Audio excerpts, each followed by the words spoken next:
भक्तमाल गाथा, ये भक्तमाल गाथा, ये भक्तमाल गाथा, ये भक्तमाल गाथा, ये भक्तमाल गाथा, ये भक्तमाल गाथा। भक्त जनों ने कैसे कैसे अपने प्रभु को पाया, भक्त जनों से कैसे कैसे प्रभु ने खेल रचाया। भक्त और भगवान के प्रेम का दर्शन देना था। ये है भक्तमाल गाथा, भक्तमाल गाथा, ये भक्तमाल गाथा, ये भक्तमाल गाथा। कृष्ण कृष्ण कृष्ण कृष्ण हरे हरे हरे हरे कृष्ण कृष्ण कृष्ण कृष्ण हरे हरे।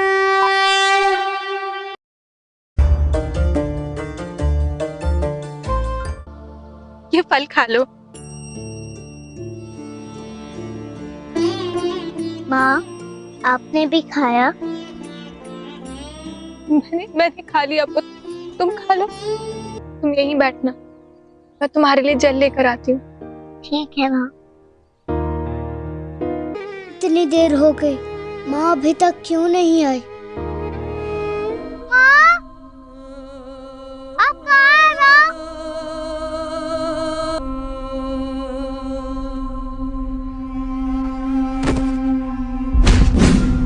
कौन हो तुम? जो आप, वही मैं हूँ। यदि आप शरीर हैं, तो मैं भी वही शरीर हूँ।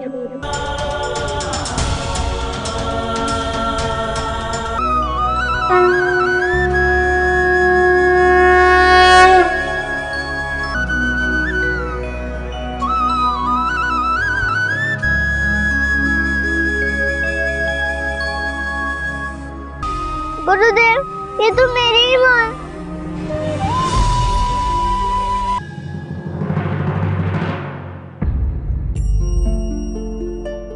माँ। पुत्र, यही तुम्हारी नियति है पुत्र। मैं भी तुम्हारी बात को जानता था।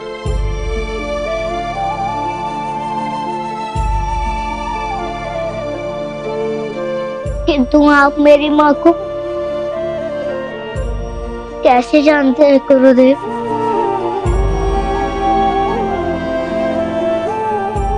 पुत्र, क्योंकि तुम्हारी माँ के कहने पर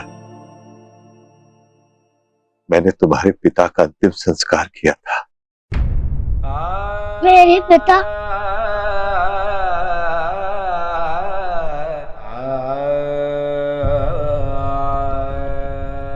हाँ पुत्र, तुम्हारे पिता भी इस संसार को छोड़ के जा चुके हैं। भिक्षा की आस में हम गांव के मध्य से निकल रहे थे, किंतु अकाल की मार से पूरे गांव में सन्नाटा छाया हुआ था। सभी घरों के किवाड़ बंद थे। हमने चहुं ओर देखा, हमें जीवन का कोई संकेत वहां न दिखा।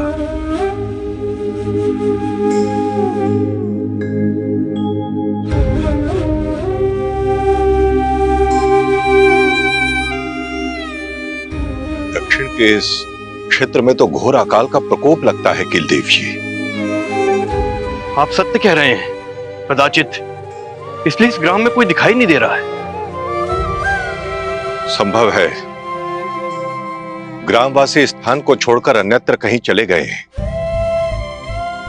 हम उस गांव से प्रस्थान करने ही वाले थे कि हमारी दृष्टि एक घर के खुले हुए द्वार पर पड़ी। वहां सामने के घर का द्वार खुला है। अवश्य वहां कोई होगा। चलो चलकर वहां देखते हैं। कदाचित परमात्मा वहीं से भिक्षा का कोई प्रबंध करा दे। आइए।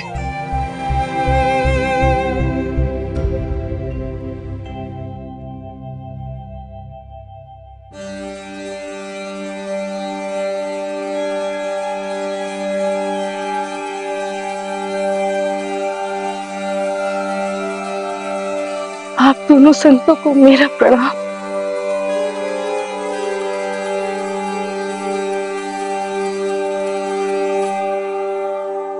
देवी, हमें भिक्षा चाहिए। ये कैसे संकट में डाल दिया आपने हमें भगवान। मैं विवश हूँ, मेरे घर में अनाज का एक दाना भी नहीं है। अकाल के कारण गांव की स्थिति इतनी भयावह हो गई है। मेरा हृदय बहुत दुखित है महाराज। मेरे दरवाजे से आज तक कोई महात्मा बिना भोजन के नहीं गया, किंतु अकाल के कारण गांव के कुएं तालाब सब सूख गए हैं। स्थिति इतनी भयावह है कि कोई किसी के दुख में साझेदारी भी नहीं करना चाहता महाराज। मैं विवश हूँ, मुझे क्षमा कर दे महाराज।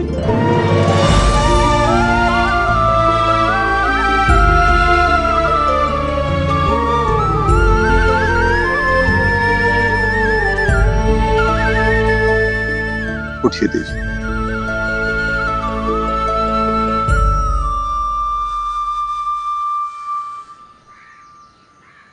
आपकी भावना तो इतनी पवित्र है देवी कि हमारे लिए तो बस इतना ही पर्याप्त है।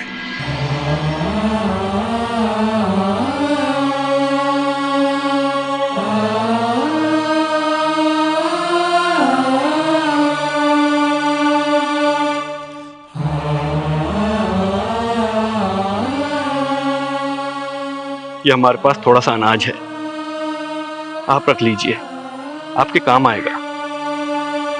नहीं नहीं महात्मा देव, मैं आपको देने में असमर्थ हूँ। मुझे ये देकर मुझे पाप का भागीदारी मत बनाइए। मैं ये नहीं ले सकती महात्मा।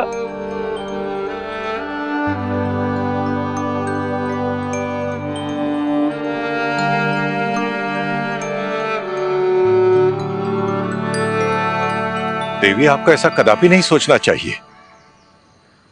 जब हमारी आवश्यकता होती है तो आप उसकी पूर्ति करती हैं ना देवी। तो आज आपको आवश्यकता है और ईश्वर ने बस हमें आपका माध्यम बना लिया है। इसे स्वीकार कीजिए। यही मानवता है, यही धर्म है। किंतु महात्मा, संकोच न करो देवी, हम यहाँ से प्रस्थान करने वाले हैं। हमारा प्रबंध तो कहीं ना कहीं हो ही जाएगा, इसे रख लो।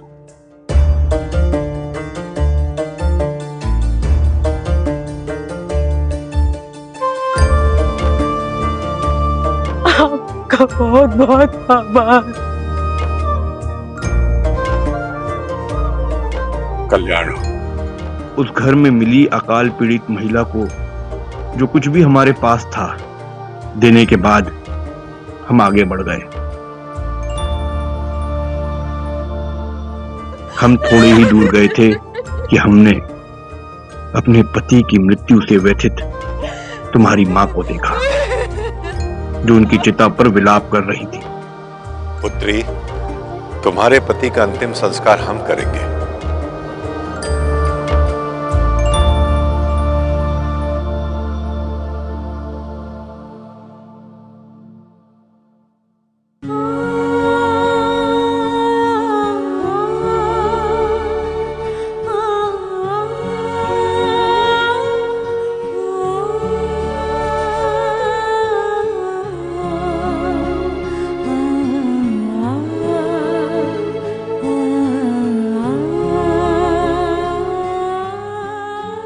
हमने तुम्हारे पिता का अंतिम संस्कार संपन्न किया।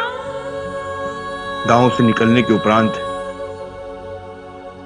हमने अपने नियमित मार्ग को छोड़कर इस जंगल के मार्ग से जाने का निर्णय लिया। आप कहाँ हैं? आपको ये स्वर सुनाई दिया? हाँ गुरुदेवाचार्य जी, मुझे भी सुनाई दे रहा है। और इस दिशा में चलते हुए तुम्हारे स्वर को सुनकर तुम्हारे पास आ गए।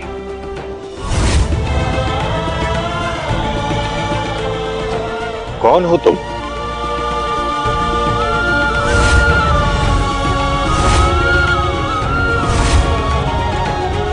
और इस तरह हम तुम्हारे पास आ गए।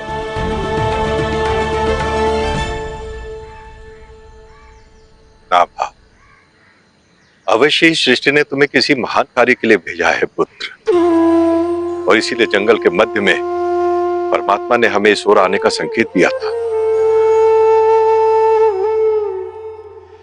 आपके कारण मुझे मेरे नेत्र मिले। अब तो मेरे माता पिता में से कोई भी जीवित नहीं। अब मैं आपके साथ रहूंगा गुरुदेव। अवश्य नाभा, अवश्य। किंतु पुत्र, उससे पहले तुम्हें एक दायित्व को पूर्ण करना होगा। तुम्हें अपनी मां का अंतिम संस्कार करना होगा नाभा।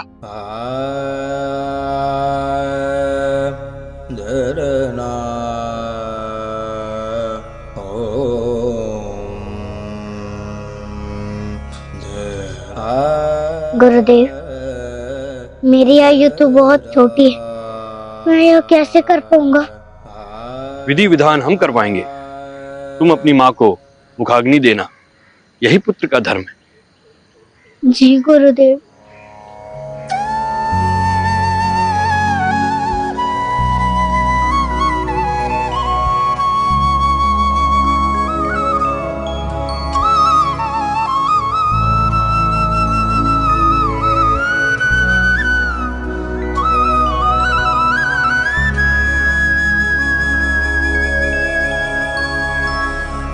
छोटी सी इस आयु में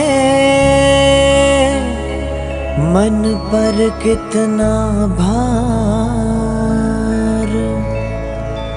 पुत्र धर्म भी निभा रहे,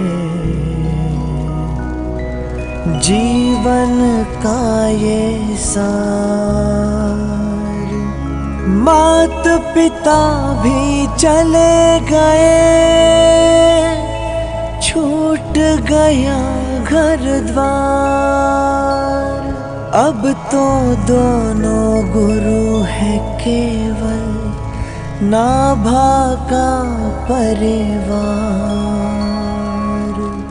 छोटी सी इस आयु में मन पर कितना भार, पुत्र धर्म भी निभा रहे, जीवन का ये सार।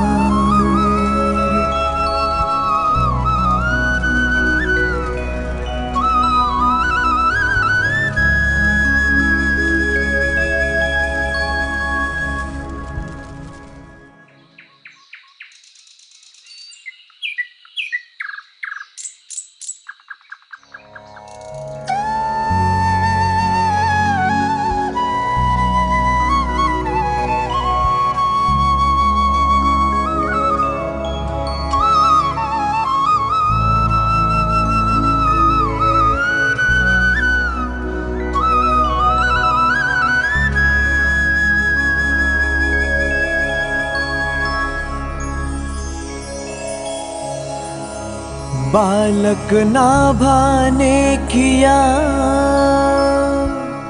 जब प्रारंभ प्रवास, 1 माह की यात्रा की गुरुओं के साथ। नई दिशा में जाकर होगा अब व्यक्तित्व विकास, बड़ा विलक्षण बालक ये गुरुवर को विश्वास। बालक नाभा ने किया जब प्रारंभ प्रवास, 1 माह की यात्रा की गुरुओं के साथ।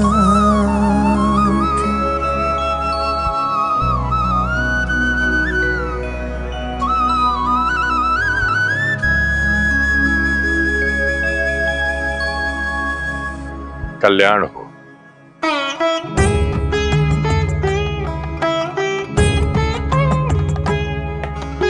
कल्याण हो, कल्याण।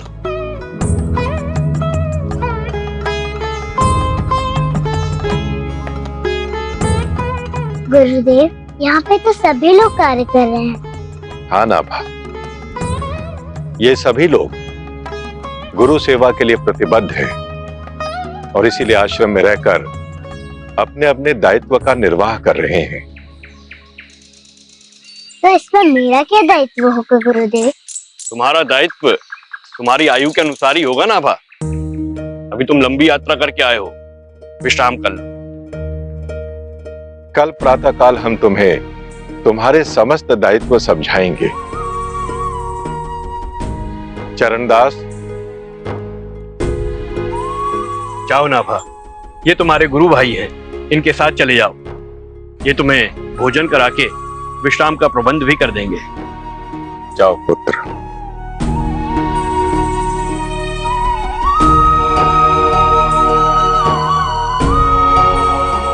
कल्याण हो। कल्याण।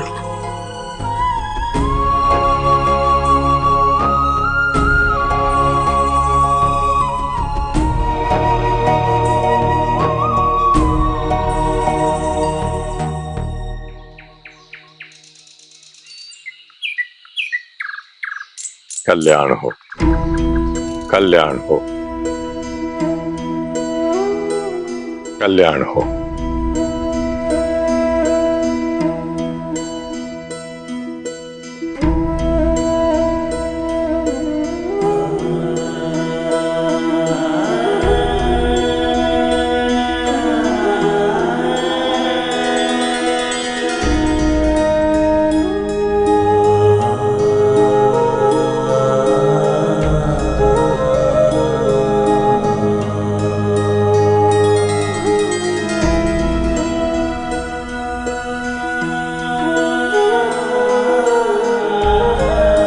कल्याण। कल्याण हो। नाभा, आज से तुम्हारे जीवन का एक नया अध्याय प्रारंभ हो रहा है। अब से तुम आश्रम में ही रहकर अलग अलग कार्यों के माध्यम से आश्रम की सेवा में अपना योगदान करना। तो इसमें मेरा क्या कार्य होगा गुरुदेव? आज से आश्रम में आने वाले सभी संतों के हस्त चरण धुलवाने का कार्य तुम्हें करना है पुत्र। संतों को भोजन करवाने के उपरांत उनका बचा हुआ भोजन अर्थात शीत प्रसादी ही तुम्हें ग्रहण करना है। आश्रम में आने वाले सभी लोगों से जय जय सिया राम बोलना है और जो नियम मैंने तुम्हें दिए हैं ना भा, उन नियमों का पूरी निष्ठा से भली भांति पालन करना। जी गुरुदेव। कल्याण हो।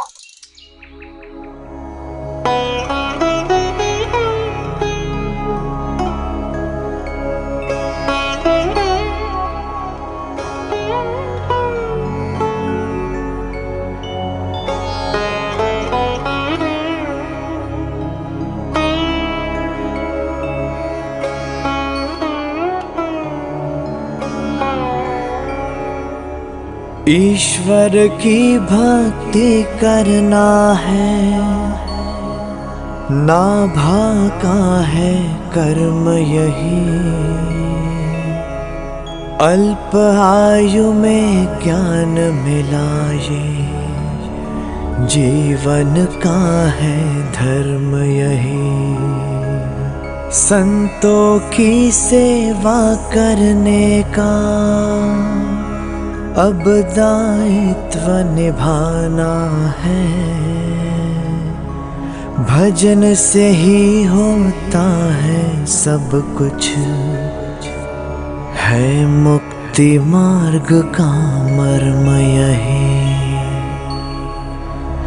भजन से ही होता है सब कुछ, है मुक्ति मार्ग का मर्म यही।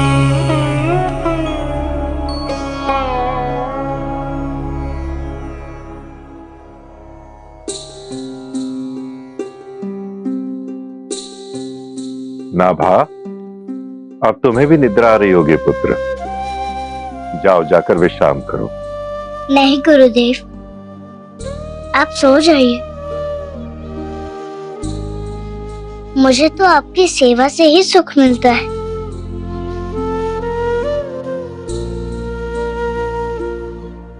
नाभा, आओ मेरे पास बैठो पुत्र।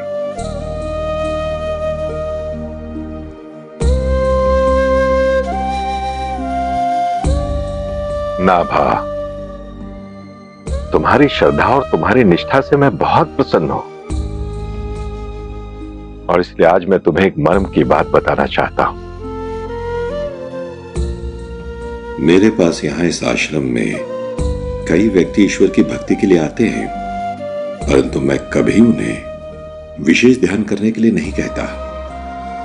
तो क्यों गुरुदेव?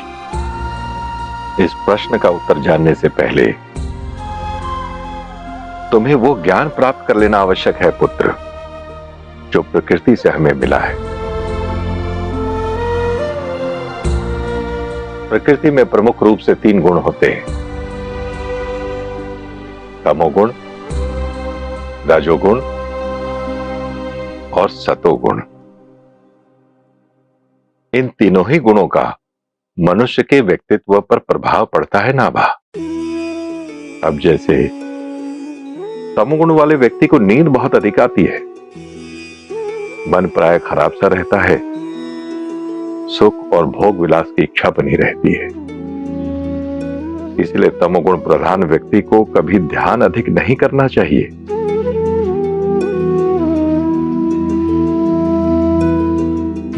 किंतु तुम तमोगुणी नहीं हो पुत्र।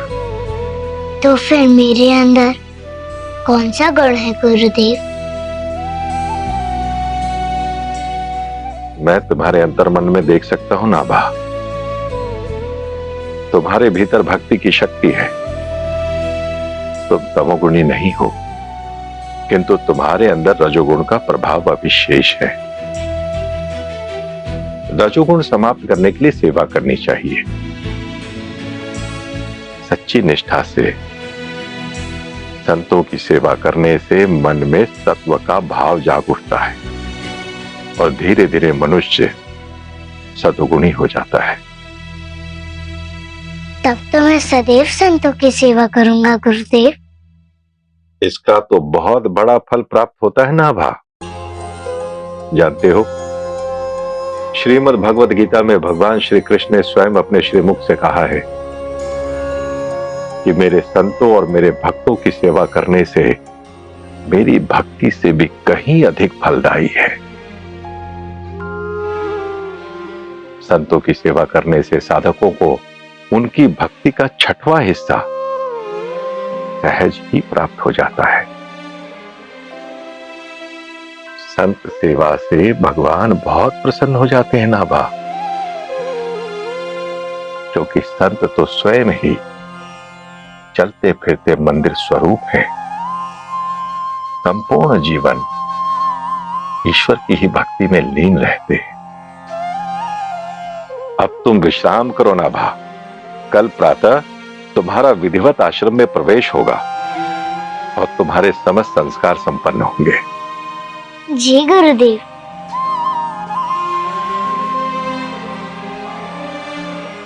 आज्ञा दीजिए गुरुदेव।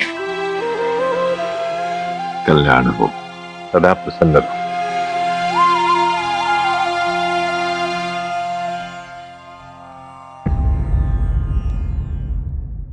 नहीं दरिद्र सम दुख जग माही, संत मिलन सम सुख जग नाही। पूज्य श्री नाभा जी के जीवन में अब तक जन्म से दुख ही दुख था। संत मिलन हो गया, दुखों का अंत हो गया। इसलिए भगवान ने कहा कि संत मिले तो मैं मिल जाऊं, संत ना मोते न्यारे।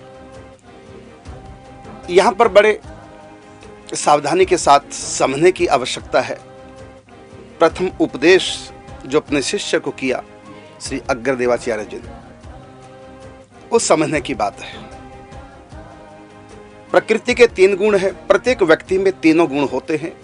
किसी में तमगुण की प्रधानता, किसी में रजगुण की, तो किसी में सत्वगुण की प्रधानता होती है। और साधना जो त्रिपुटी है उसमें 3 मुख्य साधना है, वह है सत्संग, उसके बाद सेवा और फिर सिमरन। सत्संग, सेवा, सिमरन। तो जिन साधकों में तमगुण की प्रधानता होती है उनके लिए कहा कि वो सत्संग अधिक सुने, और जिनमें रजगुण की प्रधानता होती है वो सेवा शरीर से अधिक करें, इसे शांत होता है रजगुण। और जिनमें सत्वगुण की प्रधानता है वो ध्यान चिंतन अधिक करें। यद्यपि तीनों करने चाहिए, लेकिन प्रधानता तमोगुण व्यक्ति के भीतर प्रधानता सत्संग की रहे, और रजगुण की जिनमें प्रधानता है उनके लिए सेवा, और सत्वगुण की जिनमें प्रधानता उनके लिए चिंतन की गहराइयों में, ध्यान की गहराइयों में वो डूबे।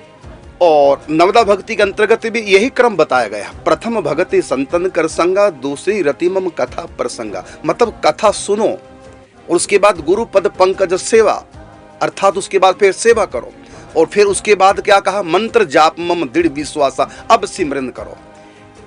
तो राम जी भी मातृश्री भिलनी को इसी क्रम से कहते हैं, पहले सत्संग सुनना, कथा सुनना, फिर सेवा करना, और अंत में सिमरन कहा। और यही क्रम भागवत जी में भी है। भागवत जी में भी प्रहलाद जी कहते हैं, सबसे पहले कहा श्रवणम कीर्तनम, फिर विष्णु स्मरणम, अर्थात पहले सुनो सत्संग, उसके बाद सिमरन की बात आती है। तो यही क्रम यहाँ श्री अग्रदेवाचार्य जी बताते हैं। प्रथम उपदेश किया तो यहाँ पर उनको सेवा की प्रधानता क्यों दी है, सेवा करो, क्यों? क्योंकि आप ब्रह्मा जी के अवतार हैं। यद्यपि इस समय नहीं जानते नाभा जी कि मैं ब्रह्मा जी का अवतार हूँ। ब्रह्मलोक से तो एक क्षण के लिए आए थे, लेकिन ब्रह्मलोक का कालमान और मृत्युलोक का कालमान बहुत अंतर है।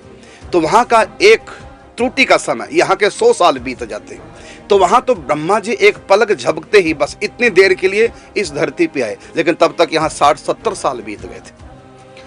तो इनको नहीं पता कि मैं ब्रह्मा जी का अवतार हूँ। तो ब्रह्मा जी रजगुण के अधिष्ठाता हैं, रजगुण के देवता हैं, तो ब्रह्मा जी में रजगुण की अधिकता होती है। इसलिए यहाँ पर क्या बताया कि बेटा तुम में अभी रजगुण है और तुम सेवा अधिक करो, और सेवा से ही तुम उस परम तत्व का लाभ प्राप्त कर जाओगे। तो ये बताना था कि यहाँ जो अग्रदेवाचार्य जी प्रथम उपदेश करते हैं उसका यही कारण है कि तमगुण व्यक्ति सत्संग अधिक सुने, रजगुण व्यक्ति सेवा में अधिक ध्यान दे, और सत्वगुण व्यक्ति जिसमें सत्वगुण की अधिकता है वो चिंतन सुमरन में डूबने की तरफ अधिक ध्यान दे। और अंत में मैं कहना चाहूँगा कि हमने भक्तमाल गाथा पहुँचाई है आप तक, अब आपका धर्म है आप इसको पहुँचाएं सभी तक, सभी को शेयर करें, आपके इष्ट मित्रों तक, परिवार तक, जानकारों तक, सभी जगह इसका फैलाव हो। ये सनातन धर्म की बहुत बड़ी सेवा है। घर घर जन जन तक ये भक्तमाल गाथा सीरियल पहुँचे। जय श्री राधे, जय श्री कृष्ण। जीवन का ईश्वर ने जिसको दिया, कुछ भी हो वो तो खिल कर, भाग्य ने जिसके जीवन में जो कुछ लिखा। शीत प्रसादे तब नाभाने भी खाया, वर्षों उनको बीत गए,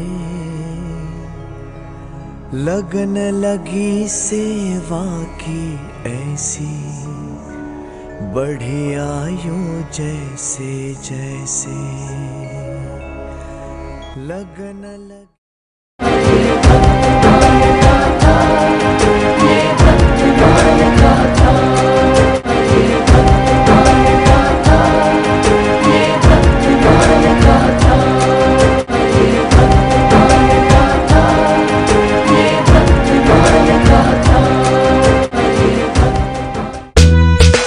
कितना अच्छा हो जब आपको मिले नीम से बने shampoo, body lotion, scrub, face wash और हैंड वॉश जिनमें है नीम के कई गुणकारी एक्सट्रैक्ट। आपके लिए लाए हैं 21वीं सदी का नीम का पेड़, निम्बार्का, नीम ट्री ऑफ 21st